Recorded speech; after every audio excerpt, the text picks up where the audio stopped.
The trains out at the airport have a worse batting average than the Rockies, and for years, people have asked for a better backup option than buses dodging planes on the tarmac. Our Spencer Soisher starts us off tonight by explaining DIA's new idea to use the underground tunnels, where the aliens live.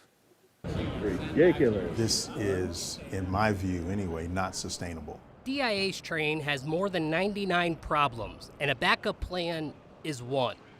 The passenger train, taking travelers from security to the A, B, and C gates, stopped working 131 times this past year. It's been a must-ride system, a must-ride train to the concourses. But Tuesday, the airport and CEO Phil Washington announced another way to get there. To repurpose our tunnels into pedestrian walkways makes all the sense in the world to me. Washington thinks using the underground tunnels is a smart play, but it wasn't a quick one. The airport spent 3 years studying alternatives, like a gondola, self-driving pods, and soaring bridges, before deciding on the tunnels. It's easy to say, well, why didn't you just go with that? We want to look at everything before we decide on a path. The airport has spent at least $358 million in the last 2 years on new train cars and train maintenance, and the new cars are linked to half the recent outages.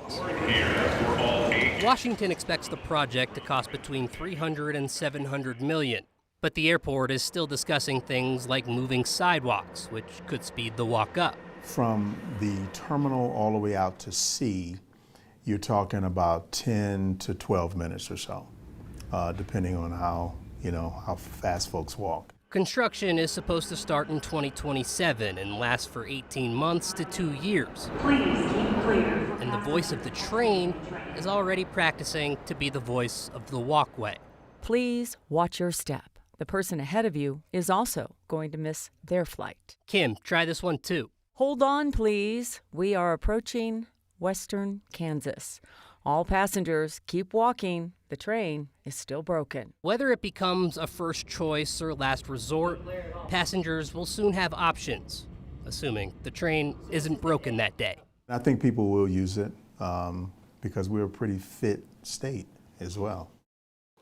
Kim is very scared she's going to lose her favorite job, voice of the train. So DIA, I wrote that, not her.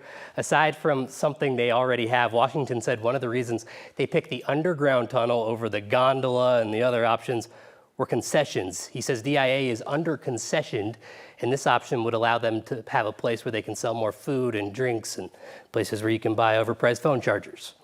It is not that I doubt DIA's ability to deliver a large construction project on time and on budget, but after witnessing the last 5 years of construction out there, are these underground tunnels something that my kindergartner is going to use before she graduates high school?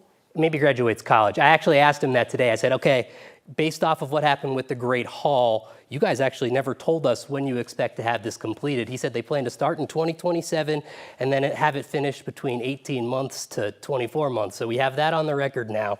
The question is, will it be delivered then? That's why you're a good reporter, Spencer. It doesn't matter when it starts. It matters when it finishes. All right, Spencer Soisher and the voice of the train, Kim Christensen, thank you.